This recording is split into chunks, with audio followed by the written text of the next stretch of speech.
এইদিকে মেলা আইটেম শেষ নাই। চিংড়ি মাছ ভর্তা।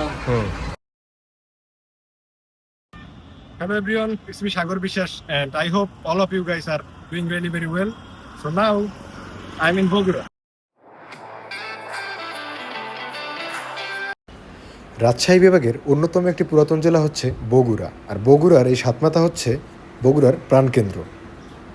So guys, কথায় আছে মাছে ভাতে বাঙালি, আর আপনি যদি সেই বাঙালি ধারার খাবার অব্যাহত রাখতে চান তাহলে আপনার জন্য সুজনের ভর্তা হোটেল বউবাজারের যে হোটেলটা সেটা আপনার জন্য বেস্ট অপশন হবে। আদারওয়াইজ আপনি যদি আমার মতো একটি মিল রেস্ট্রিকশনের ভিতর থাকেন, যে স্পেসিফিক একটা মিল থাকে যে প্রতি সপ্তাহে ঘুরে ফিরে ওই মিলটাই আসে, যে প্রতি সপ্তাহে আপনি শুধু আমিষই খাচ্ছেন, তাহলে আপনার জন্য এখানে যে বউবাজারের সুজনের ভর্তা হোটেল আছে আপনার জন্য বেস্ট অপশন হবে। বিকজ অফ এখানে পাবেন আপনি অ্যারাউন্ড অফ 200+ এর উপরে হচ্ছে আপনি নানান ধরনের আইটেম পাবেন খাবারের, যার ভিতর আছে ভর্তা বা বিভিন্ন ধরনের খাবার আছে। তো আপনি যদি খেতে চান যে আপনি একটি আমিষের খাবার থেকে বাইরে বের হয়ে আপনি একটি অন্য ধরনের মুখরোচক খাবার, লোভনীয় খাবার খেতে চান, তো আপনার এখানে আসা ম্যান্ডেটরি। সো গাইজ, চলুন আমরা খেয়ে আসি সুজনের ভর্তা হোটেলে সেই মুখরোচক খাবার। এটা হচ্ছে সুজনের ভর্তা হোটেল, আসুন ভিতরে যাওয়া যাক।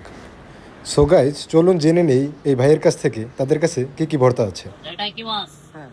শুটকি মাছ, কাশকি শুটকি, চিংড়ি, 12 মিশালি শুটকি, তেল, বাদাম, কালো জিরা, কুমড় বড়ি, পটলের চোষা, জমুরের গোটা, তারপরে হচ্ছে আপনার যে উপরে রসুন, পেঁয়াজ, জালি কাবাব, টিকা কাবাব, বন্ধ পাতার বড়া, আলু ভর্তা, বেগুন ভর্তা,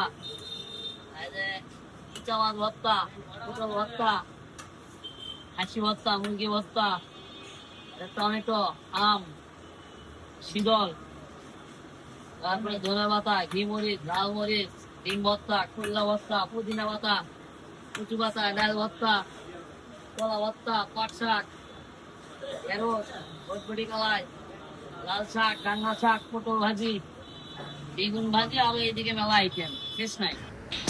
আপনারা খাবার হোটেল ঢুকেই বিভিন্ন ধরনের আপনারা যে চার্টে দেখতে পাচ্ছেন খাবার, এখান থেকে আপনি আপনার নিজের পছন্দ অনুযায়ী পিক করতে পারবেন। তো আমার সাথে উসামা বলো, তুমি কি কি অর্ডার দিছো? এবার আছে চিংড়ি মাছ ভর্তা, জলপাই, টমেটো ভর্তা, ধনিয়া ভর্তা, আর এটা এটা হচ্ছে মাছের মাছ। So guys, it's lunch time and we having a premium quality lunch today. So guys, overall আমাদের খাবার শেষে আমরা পেট ভরে খাবারটা খেলাম, কারণ এরকম একটা আমিষের রেস্ট্রিকশনের খাবার থেকে বের হয়ে আমরা যে এখানে বিভিন্ন ধরনের খাবার খেলাম, এক কথায় অনবদ্য। তো উসামা, তুমি বলো যে তোমার এরকম খাবার খেয়ে কীরকম মনে হয়েছে? ভাই, এখানে আমরা যে খাবারটা খাইছি এক কথায় জোস, মানে অনেক অনেক অনেক ভালো।